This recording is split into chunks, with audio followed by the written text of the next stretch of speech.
அருட்பெரும் ஜோதி விஷுவாவசு தமிழ் புத்தாண்டு மக நட்சத்திரத்திற்கு எவ்வாறு இருக்கப் போகிறது என்பதை பதிவு செய்கிறேன் பாருங்கள். ஆண்டு எச்சரிக்கையான ஆண்டாக இருக்கப் போகிறது. தொழில், உத்தியோகம், குடும்பம், வியாபாரம் என அனைத்திலுமே கவனமாக இருங்கள். மார்ச் 3, 2026 வரை 7ல் சஞ்சரிக்கும் சனி பகவானால் பிரச்சனைகளை சந்திக்க வைப்பார். வாழ்க்கை துணையுடன் கருத்து வேறுபாடு, உடல் பாதிப்பு, சுய கௌரவத்திற்கு பங்கமாக ஏற்படலாம். ஜூலை 23 நவம்பர் 18 காலத்தில் சனி வகரமடைவதால் பாதிப்புகள் மறையும் குறையும். 2025 ஏப்ரல் 26 முதல் ராகு 7லும் கேது ஜென்ம ராசிக்குள்ளும் சஞ்சரிப்பதால் சோதனையான ஆண்டாக இருக்கும்.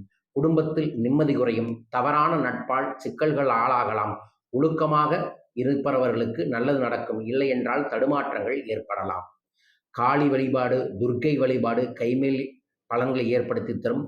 குபேரரிடத்தில் தரக்கூடிய ராஜவசிய தாயத்தையும் ராஜவசிய மையையும் கண்டிப்பாக மக நட்சத்திரக்காரர்கள் பயன்படுத்துங்கள். ஒவ்வொரு செவ்வாய் வெள்ளிக்கிழமையும் அசைவ உணவை தவிர்த்து துர்க்கைக்கு எலுமிச்சம்பழம் தீபம் போட்டு வழிபாடுகளை கண்டிப்பாக செய்யணும். ஓம் துர்க்கையே நமோ நம என்கின்ற மந்திர ஜபத்தை தினமும் 27 முறை சொல்லி வழிபாடுகளை செய்யுங்கள்.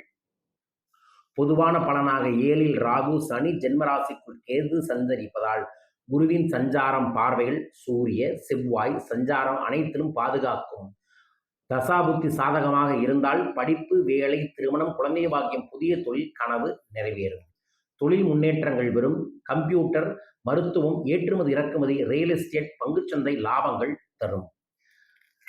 மே 11 வரை குடும்பஸ்தானத்திற்கு குருபார்வை இருப்பதால் நினைத்தது நடந்தேறும்.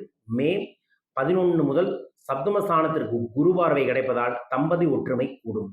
நண்பர்களால் நன்மை உண்டாகும். பூர்வீக சொத்துக்கள் சார்ந்த பிரச்சனைகள் சரியாகி உங்களுக்கு வந்து சேரக்கூடிய சூழல்கள் ஏற்படும். பிள்ளைகளால் பெருமை கிடைத்தே தீரும். நெற்றியில் குங்குமத்தோடு நம்ம கொடுக்கக்கூடிய ராஜவைசிய மையோடு இந்த ஆண்டை செயல்படுத்துங்கள். மக நட்சத்திரருக்கு எல்லா விதங்களிலும் நன்மைகள் கிடைக்க வேண்டும் என பிரார்த்திக்கின்றேன். வாழ்க.